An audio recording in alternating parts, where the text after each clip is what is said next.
귀한 찬양 감사드리며 하나님께 영광의 박수를 드리도록 하겠습니다.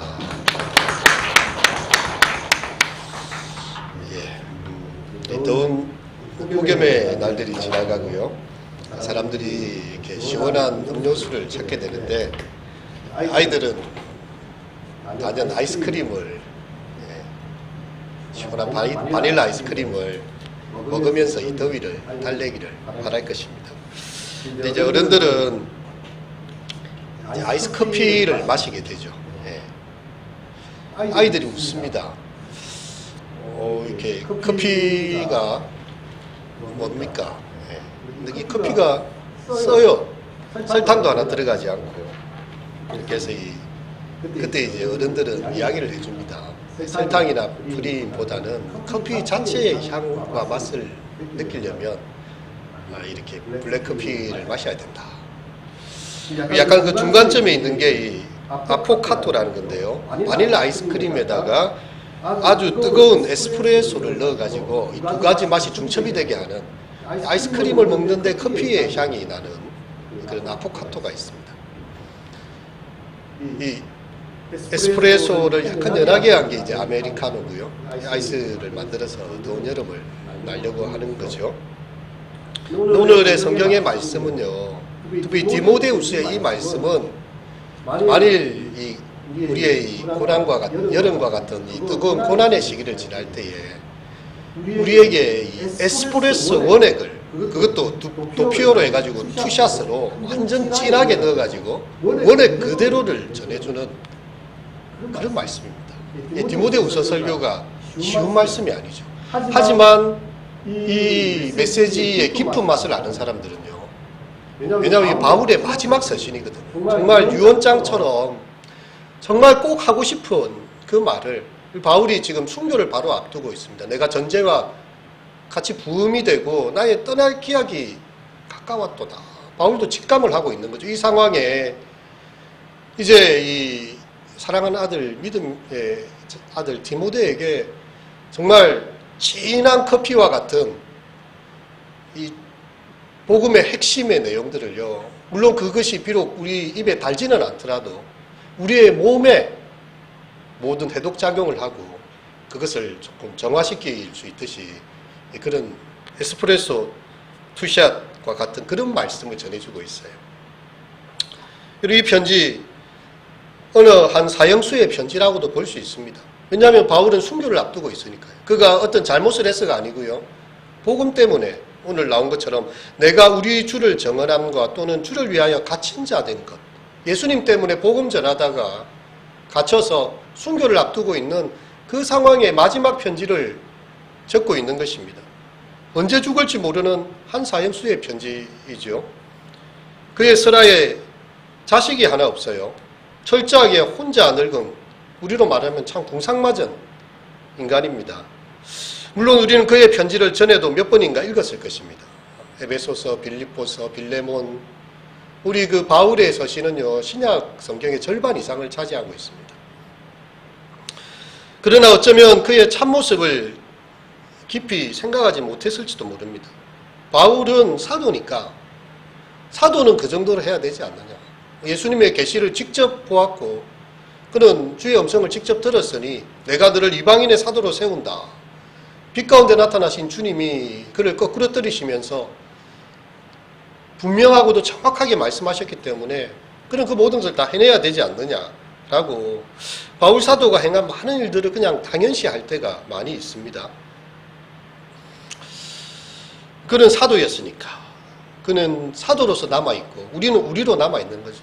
나는 그냥 21세기를 살아가는 그냥 소시민적인 사회에 교회에 출석하는 교인이니까. 이렇게 이제 바울과 우리를 분리시킬 때가 많습니다. 우리는 바울의 참모습을 보기 원합니다. 그는 사도이기 이전에 한 인간 죄수로서의 이 혹에 갇혔습니다. 선교사이기 이전에요, 한 사형을 앞둔 사형수의 편지입니다. 그에게도 우리와 똑같은 인간의 나약성이 있고요, 허점이 있고요, 괴로움도 있고 두려움도 있고 내적 갈등도 있습니다. 슬픔과 고난받기를 꺼리는 마음이 있습니다. 그도 외로웠고요, 때로 억울하고 분노했던 것을 우리는 기억합니다. 하지만 우리는 또 바울을 좋아합니다. 하나님의 일을 해낸 위대한 선교사로 존경하죠. 만일 바울이 이 일을 하지 못했다면 로마에까지, 그 소아시아와 로마에까지 복음이 이렇게 편만하게 전해지지 않았을까. 이 바울이 소망이 그거였거든요. 로마도 내가 보아야 하겠다. 그 팔레스타인에서 시작된 이 예수 그리스도의 복음을요, 물론 베드로 같은 사도가 있지만 그는 이방인들에게 전하기보다 유대인들에게만 복음을 많이 전했죠. 하지만 바울은 곳곳마다 가는 곳마다 교회를 세우면서요, 로마에까지 가서, 우리가 로마서를 기억하지 않습니까? 이 로마에 가기까지 1차, 2차, 3차, 4차 그 선교 여행들을 계획해가면서 여러 가지 위험들을 감수해가면서 그의 한 인생을 던진 것이죠. 그는 한편은 인간적인 바울, 너무나 인간적인 그를 좋아하게 됩니다. 늙어 죽도록 자식 하나 없었지만요, 그에게는 믿음의 자식이 있었어요. 믿음의 자녀가 있습니다. 오늘 본문에 말한 것처럼 사랑하는 아들 디모데야, 혈육의 자식이 아니지만 믿음의 자녀예요. 너는 어머니 먼저 외조모 로이스와 어머니 유니케 속에 있던 그 믿음, 거짓이 없는 믿음이 너에게도 있구나. 이렇게 하면서 참 그 속에 있는 진실한 내면을 바울은 보았던 것입니다.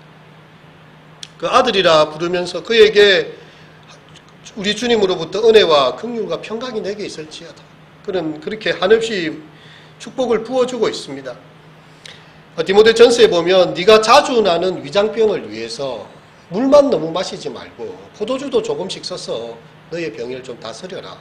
물론 초대교회 사람들은 술을 취하는 것을 별로 좋아하지 않았습니다. 고기를 탐하는 것도 별로 좋아하지 않았습니다. 하지만 약을 위해서는 하나님 만드신 모든 것이 선함에 감사함으로 받으면 버릴 것이 없고 기도와 말씀으로 거룩하여지니까 약을로 포도주를 써서 너의 병을 치료하여라.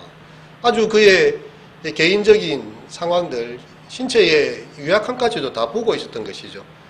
그 바울이었습니다.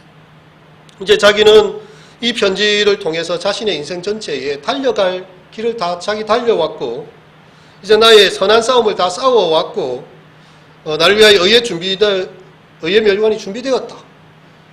그럼 사형을 앞두고 있지만 그는 결코 사형수의 모습이 아니죠. 이제 하나님의 영광스러운 그분의 나라의 면류관이 너무나 뚜렷이 보이기 때문에 그는 이 땅에서의 이 마지막 글귀를, 마지막 편지를 남기고 있는 것입니다. 그러면서도 이야기합니다. 디모데야, 너가 보고 싶다. 내가 죽기 전에 만나고 싶다. 겉옷을 가져오고 특별히 양피지에 쓴 책을 가지고 온나. 겨울이 오기 전에 어서 오라라고 이야기합니다. 이 디모데를 보고 싶은 거죠.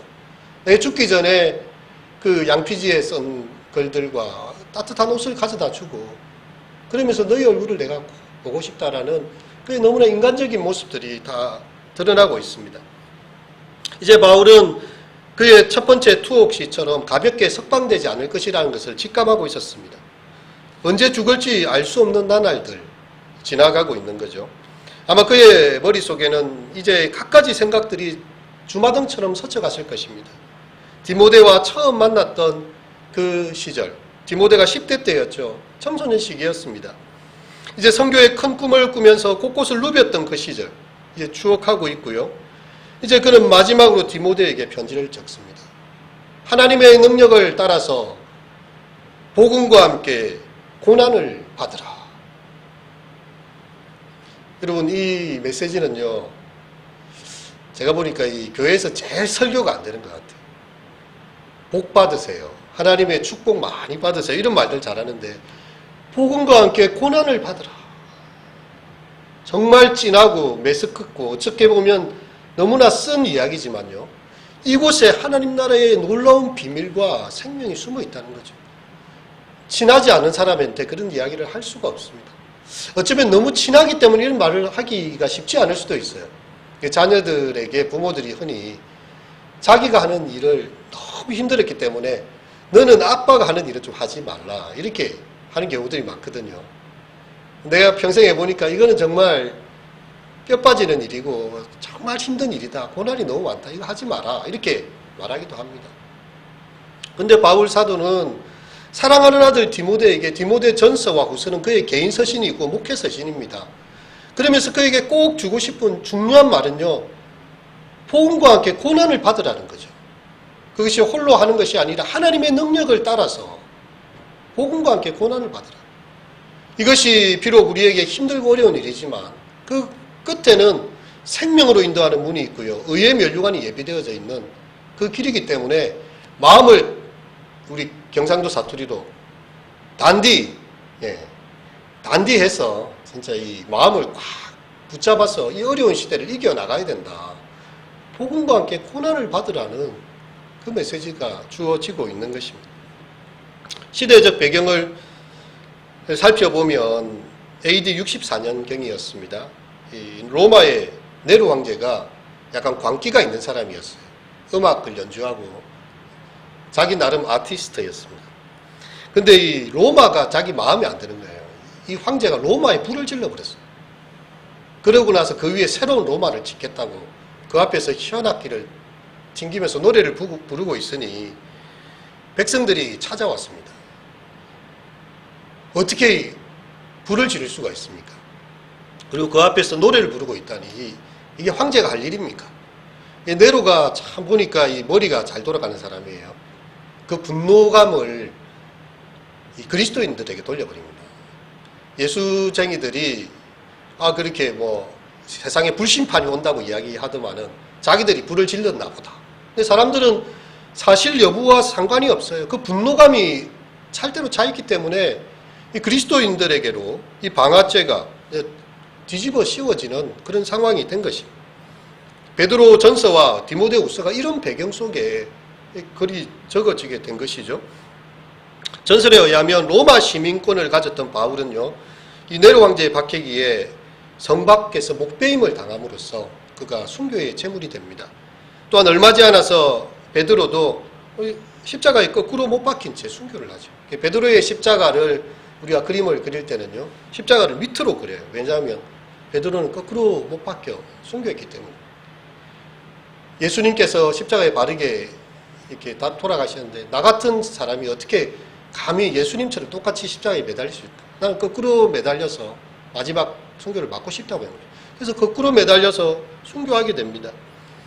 역사가 타키투스는요, 그때 일어났던 대박해와 이 고난의 시기를 이야기하면서 이는 방화죄라기보다는 민족적 정오에서 비롯된 것이죠. 역사가도 분명히 알고 있어요. 그 유대의 민족, 유대 민족의 또 기독교인들에 대한 그 로마 황제 숭배를 이야기하던 그 시대에 예수 그리스도가 왕이십니다라고 이야기를 하니까 황제 숭배에 대항하는 종교라는 거죠. 그건 정오감에서 그들에게 이렇게 우리가 이 콜로세움에 이 경기장 있지 않습니까?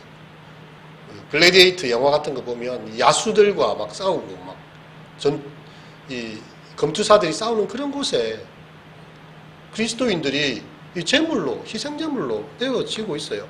그리고 십자가에 못 박힌 채 밤이 오면 야음을 밝히는 등 비참하게 이럴 데가 없어요. 그러면서도 그들은 신앙을 포기하지 않았다는 거죠. 폴리캅이 그 아주 신앙적 인격이 훌륭한 사람이었습니다.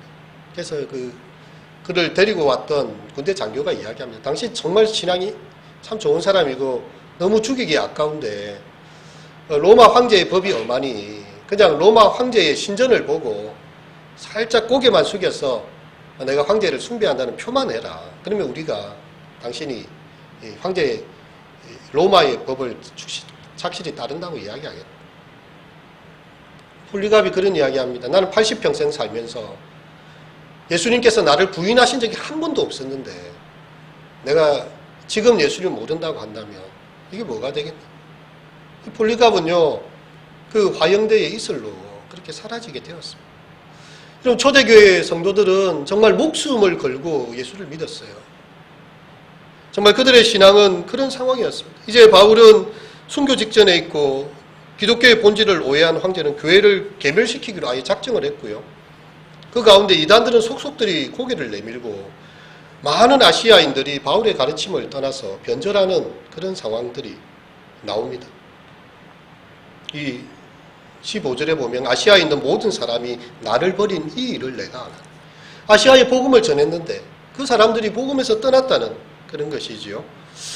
이제 바울이 죽고 나면 과연 누가 진리를 위해서 정말 이 생명인 복음을 위해서 누가 살겠는가? 누가 과연 이 교회를 지키겠는가? 이런 바울 속에 그 나름의 기도가 있었을 것입니다.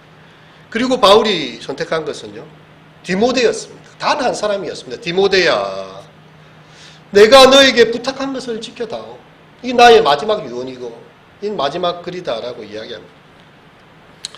여러분, 이 디모데가 어떤 인물인지에 대해서는요, 지난번에도 이야기했지만 간단히 말씀드리면 아주 젊은 사람이었어요. 내 연소함을 업신여기지 말라고 이렇게 이야기했고요. 너는 청년의 정욕을 피하라. 한 20대, 많아야 30대 초반에 그런 청년이었습니다. 근데 우리나라의 조선시대에 보면 뭐 아무나 관직에 나가는 게 아니잖아요. 최소한 나이가 이제 어느 정도 돼야 시험도 치고 관직에 나갈 수도 있고 하듯이 유대 사회도 비슷하고요. 이 로마 헬라 문화도 비슷했습니다. 젊은 사람이 교회의 리더가 됐는데 연소함을 업신여기지 못하게 하라고 이야기합니다. 근데 또 디모데는 병약 체질이었어요. 아까 말했듯이 병이 자주 나는 그런 체질이었습니다. 그리고 아주 소심한 성격이었어요. 고린도전서 16장에 보면 누구든지 저를 멸시하지 말라. 이 디모데는 바울 같은 사람이 아니었어요. 바울은 되게 강한 사람입니다. 그가 모든 것을 굉장히 계획을 잘하고요. 그 길이 분명한 사람이고요. 추진력이 대단한 사람입니다. 그래서 이 마가 같은 경우에 바나바하고 같이 갔는데 바나바, 바울, 마가가 갔는데 마가가 너무 전도 여행이 힘들다고 도망가 버렸습니다. 2차 전도 여행을 다시 하고자 할 때에 바울은 마가는 못 데려간다. 한 번 이곳을 떠난 사람 다시 나들이지 않겠다. 근데 이제 바나바는 그래도 한 번 그럴 수 있지. 젊은 친구가 다시 한번 데려갑시다. 하고 분정하는 중에도요. 이 바울의 생각은 너무나 곧아가지고 결국 전도팀이 두 개로 나뉘게 되는 그런 상황까지 있었어요. 근데 이 디모데, 이 바울은 자신의 그 이 막중한 책임을 아직 어리고 약하고 소심한 사람들에게 이 디모데에게 맡기고 있다는 사실이 참 우리에게 주는 바가 있습니다. 여러분, 오늘날 우리 시대의 교회는요, 이 바울의 두 번째 편지인 디모데후서를 경청하는 것이 절박하게 필요합니다. 여러분, 도처에서 복음을 쥐고 있는 사람들의 손이 느슨하게 늦추어져 있고요. 그들의 손에서 마치 복음이 싸구려 물건인 것처럼 취급하는 교회들과 그리스도인들을 발견하게 되기 때문에 예수님께서 십자가의 피 흘리심으로 정말 존귀한 생명의 길을 우리에게 여신 것인데 값싼 복음으로 전락시킨 그런 우리 시대의 안타까움을 보기 때문이죠.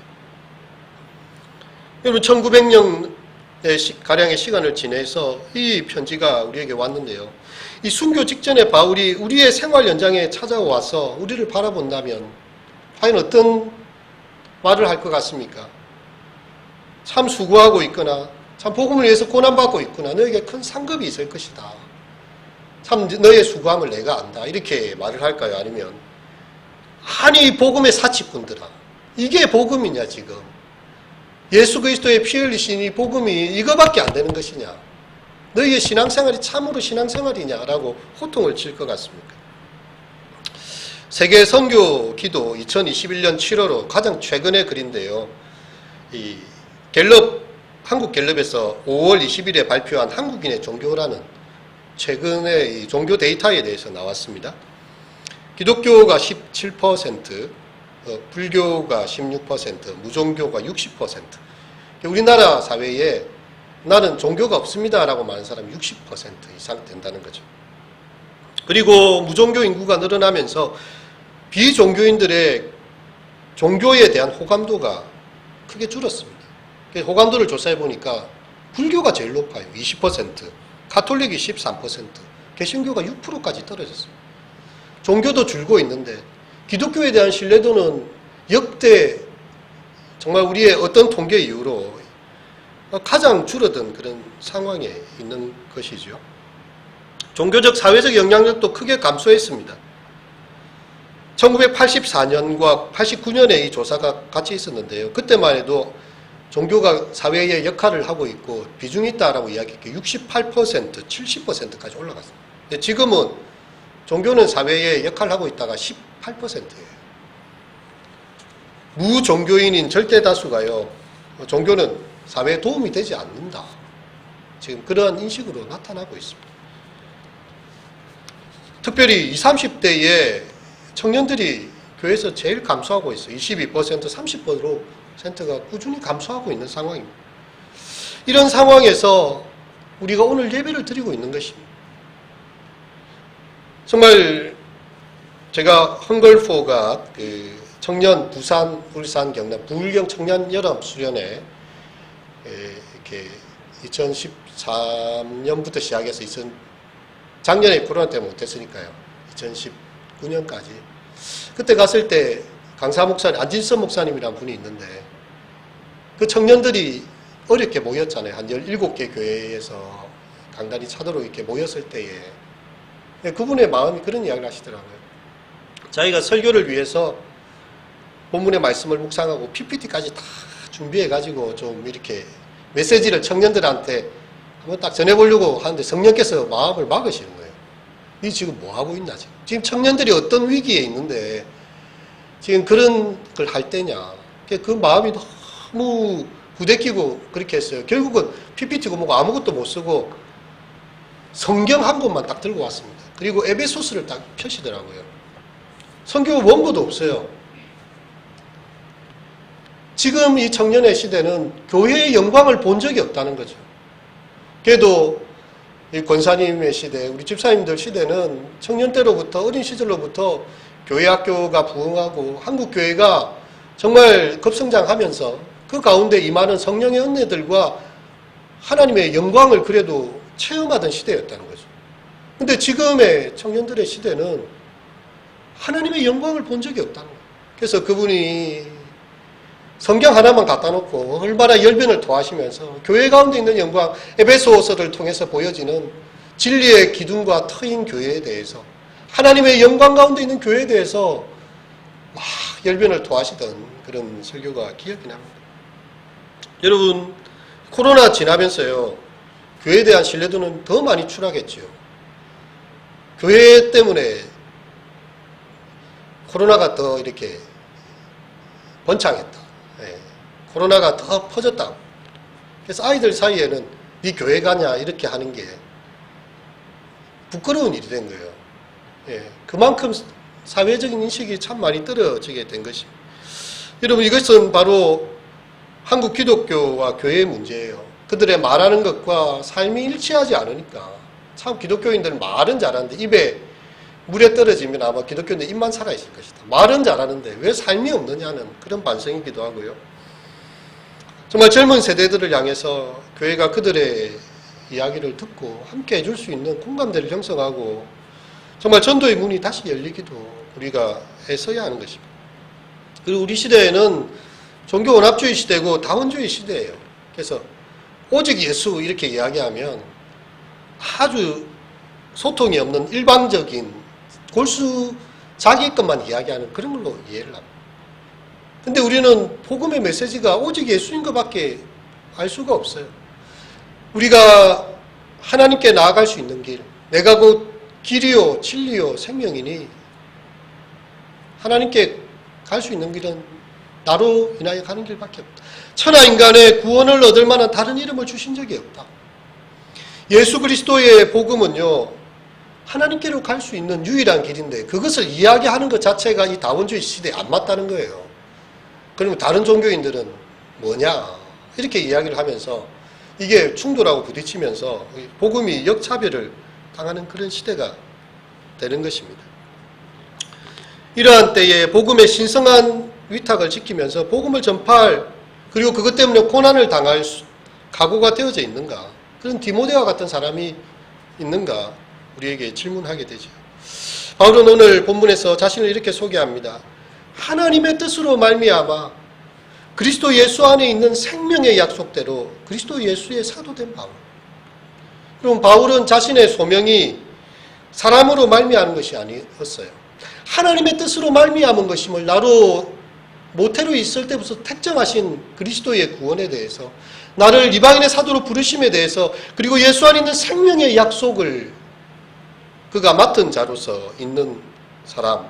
그래서 내가 전하는 이 복음이 하나님으로부터 주어진, 그리고 사람들의 생명을 구원할 그 마지막 메시지가 된다는 것을 그는 확신하고 있는 것입니다. 여러분, 나이아가라 그 폭포에 가면 그렇다고 합니다. 그 마지막 폭포가 떨어지기 전에까지는요, 이 물이 천천히 흐른대요, 천천히. 그래서 마치 유람하듯이 그냥 편안하게 가는데 얼마를 앞두지 않고 급물살이 해가지고 확 이렇게 배가 깨어지거든요. 그러면 만일 그 끝이 무엇인지를 아는 사람이 있다면 거기서 뱃놀이를 하고 있는 사람들에게 경고해 줄 필요가 있지 않겠습니까? 여러분, 여기서 멈추어야 합니다. 조금 더 가면 물살이 빨라지고 저 끝에는 벼랑이 기다리고 있습니다. 여러분, 이 밧줄을 붙잡고 빨리 올라오세요. 여러분, 복음은 그런 긴박성을 가지고 있습니다. 사람의 죽음이 언제 우리에게 다가올지 아무도 모릅니다. 개인의 종말도 그러할 뿐만 아니라 역사의 종말도 그러합니다. 여러분, 계속 우리가 지구온난화와 관련돼서 지금 코로나 시절에 환경과 관련된 게 굉장히 이슈가 되고 있는데요. 지금 0.5도의 온도를 더 올라가는 탄소의 그 배출로 인해서 0.5도가 더 올라가게 되면 빙하가 녹아내리고 해수면이 50m 이상 상승하고 지구는 더 이상 그 기능을 못한다는 거예요. 전 지구적으로 0.5도를 잡아내야 된다. 탄소 배출량을 줄여야 되고, 그리고 또 사람들마다 하는 이야기들이 지구가 과연 30년을 버텨낼 수 있을까? 엄청난 경고의 메시지들을 던지고 있어요. 우리 개인의 종말도 알 수 없지만 역사의 종말도 어디까지 알 수 없는데, 한 번 죽는 것은 사람에게 정한 것이요, 그 위에는 주님의 심판 앞에 서게 될 것인데, 우리에게 주어진 영접하는 자 곧 그 이름을 믿는 자에게는 하나님의 자녀의 권세를 주시고, 하나님이 세상을 이처럼 사랑하사 독생자를 주셨으니 이는 저를 믿는 자 멸망치 않고 영생을 얻게 하리라는 하나님의 말씀을 전해야 될 교회가요, 신뢰도가 추락해버렸어요. 교회의 신뢰도가 추락하니까 교회의 이야기를 사람들이 듣지 않으려고 합니다. 그리고 교회의 신뢰도를 회복하고 우리가 그들에게 그 영혼을 향한 간절한 이야기를 한번 해줘야 되지 않겠습니까? 제가 예전에 미국에 가기 전에 어린 시절에 초등학교를 다녔던 경남 고성의 한 마을에 간 적이 있었어요. 그 교회 옆에 있으면서도 교회를 안 나오시는 그런 어르신이 있었는데 제 친한 형님의 아버님이었습니다. 그래서 제가 그때 갔을 때 아버님께서 커피를 한 잔 딱 내오시고 이렇게 하셨는데, 어르신 예수 믿으시고 천국에 가셔야 됩니다. 다 누구나 사람 다 죽습니다. 예수님께서 천국의 길을 열어놓으셨습니다. 제가 그 말을 하니까 그분이 껄껄 웃으시더라고요. 내 나이가 얼만데 그래 내한테 좋은 데 가라고 그러시는 모양이네, 이렇게 하면서 하셨는데, 미국 갔다 와서 어떻게 또 그 길을 가볼 일이 있었는데 그 사이에 돌아가셨어요. 여러분, 지금 내가 건네는 이 말이 누군가에게는요 마지막 복음의 메시지가 될 수 있습니다. 물론 그가 그것을 받지 않을 수도 있고요, 그냥 그것을 거부할 수도 있지만, 혹시라도 이것이 그에게 마지막 기회가 되어서 내가 전해준 그 예수님을 마음으로라도, 그때 누가 전해준 말씀, 예수 믿으면 구원받고 그리스도의 십자가의 피가 나를 구원하리라 하셨는데, 정말 그 복음의 말씀을 듣는다면 여러분, 우리 마음이 어떻겠습니까? 저는 사실 말씀을 설교를 할 때마다 굉장히 긴장감을 가져요. 제가 사순절 기간에 마지막 사순절 때에 그 한편 강도에 대한 설교를 했습니다. 오늘 네가 나와 함께 낙원에 있을 것이다, 그 설교했거든요. 두 강도가 있지요. 뭐 강도들이 평생 자기의 삶을 올바르게 살았겠습니까? 하지만 그 마지막 죽음의 순간을 앞두고 한 강도는 이야기합니다. 주님 나라에 임하실 때 나를 기억해 달라고. 주님 나라에 임하실 때 나를 기억해 달라고. 그때 예수님께서 내가 오늘 나와 함께 낙원에 있을 것이다, 그 설교였어요. 그래서 저는 그 말씀을 주일에 많이 못 왔기 때문에 보내드렸는데, 하영근 집사님한테 보내드린 마지막 설교였어요. 오늘 내가 나와 함께 낙원에 있어요. 그날 돌아가셨어요. 진짜 저는 가슴이 철렁했습니다. 어쩌면 누군가에게 이 메시지는 생명을 구할 수 있는 마지막 메시지가 될 수도 있구나. 여러분, 우리가 어떻게 이 복음을 가볍게 다룰 수가 있겠습니까? 믿고 영접하는 자는 구원을 얻을 것이요, 믿지 않는 자는 심판을 받을 것이다. 여러분, 의인은 영생으로, 악인은 영벌로 나온다고 이야기하고 있어요. 우리의 인생이 죽음으로 끝이 아니고요. 죽음 이후에 부활이 있는데 한 사람은 생명의 부활을 경험하게 되지만 또 한 사람은 멸망의 심판의 부활을 경험하게 된다는 것입니다. 우리가 가진 이 복음이 그렇게 중대한 것이죠. 바울은 디모데를 향해서 사랑하는 아들이라 이야기합니다. 그리스도 예수 안에서 복음으로 내가 늘 나았다고 이야기합니다. 바울은 디모데를 항상 생각하고 있었어요. 밤낮 간구하는 가운데 쉬지 않고 너를 생각한다. 너를 생각할 때마다 하나님께 감사하고 너의 눈물을 또 생각하고, 바울이 디모데를 떠나올 때 디모데가 너무 마음이 아파서 눈물을 흘렸고 그것을 기억하고 있다. 너 보기를 원하고 청결한 양심과 너의 속에 있는 거짓없는 믿음을 내가 생각하고 있다. 너는 나의 기쁨이야 라고 이야기합니다. 여러분, 바울은 이 서신서에 보면요, 빌립보서도 그렇고 하나님 앞에서 나의 멸류관과 연관이 무엇이냐, 바로 너희들이 아니냐, 너 교회의 우리 성도님들 그 한 사람 한 사람이 근데 하나님 앞에서의 영광과 멸류관이 아니냐, 그렇게 이야기합니다.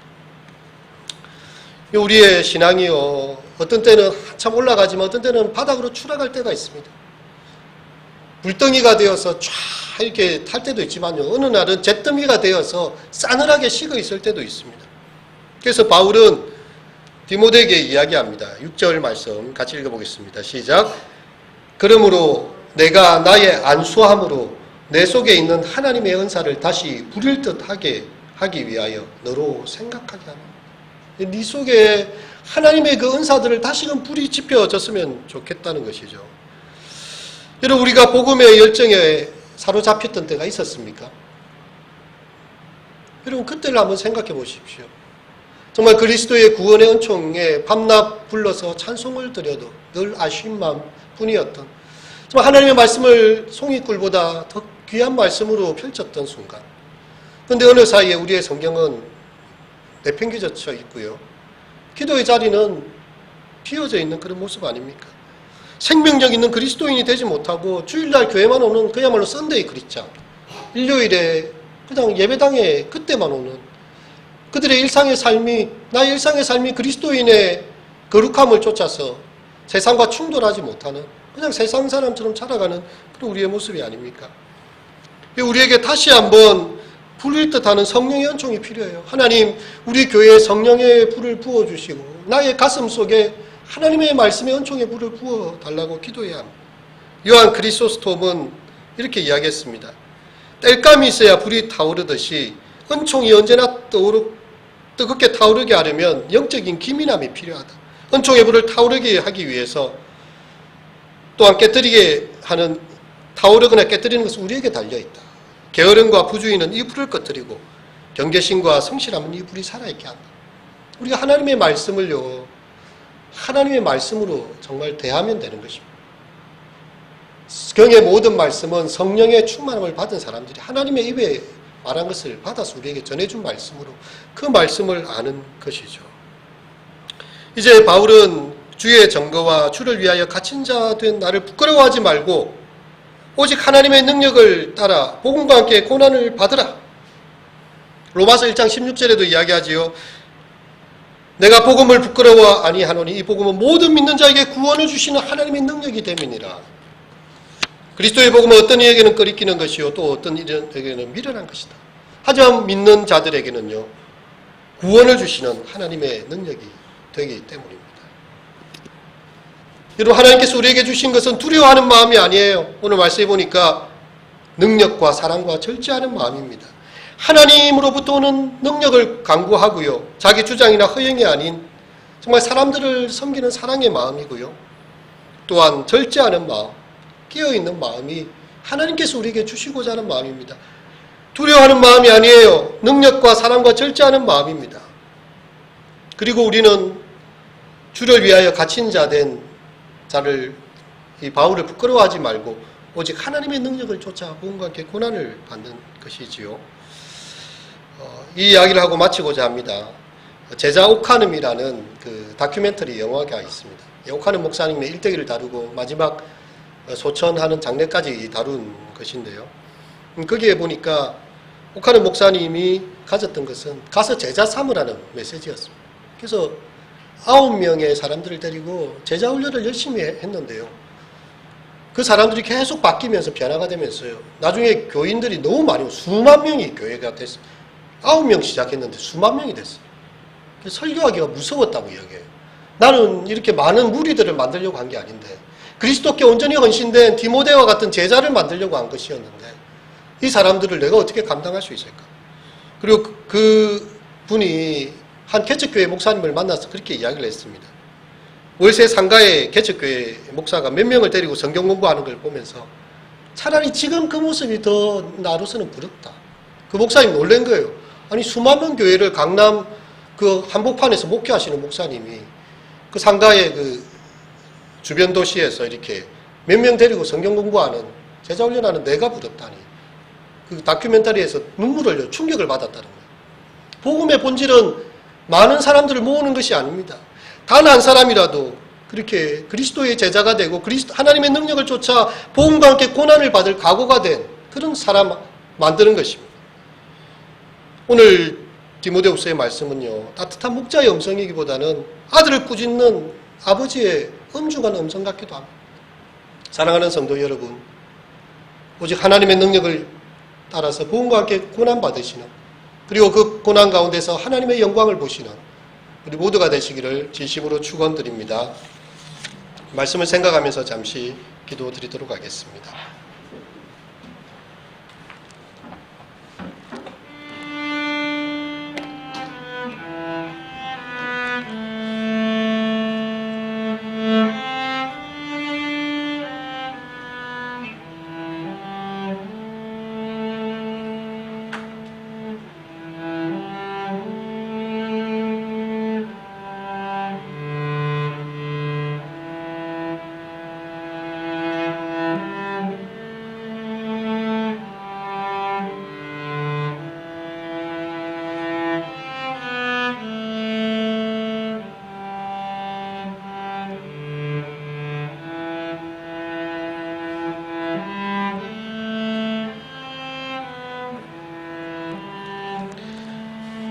하나님이 우리에게 주신 것은 두려워하는 마음이 아니요 오직 능력과 사랑과 절제하는 마음이니 오직 하나님의 능력을 따라 복음과 함께 고난을 받으라. 주님, 사랑하는 아들 디모데에게 그의 마지막 유서 같은 디모데후서를 적으며 하나님의 능력 가운데 복음과 함께 고난받을 그런 강한 마음을 가지도록 권고하였습니다. 우리 시대가 어쩌면 마지막 세대가 될 수 있고 주여, 우리의 인생의 날들도 언제 주님 앞에 부르심을 받을지 아무도 알 수 없는 주여 그런 긴박하고 힘든 시대를 살아가고 있습니다.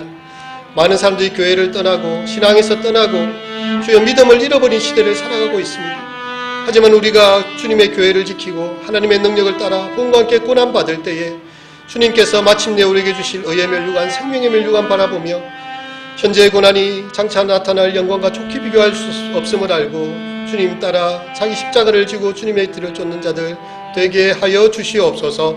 예수님의 이름으로 기도합니다.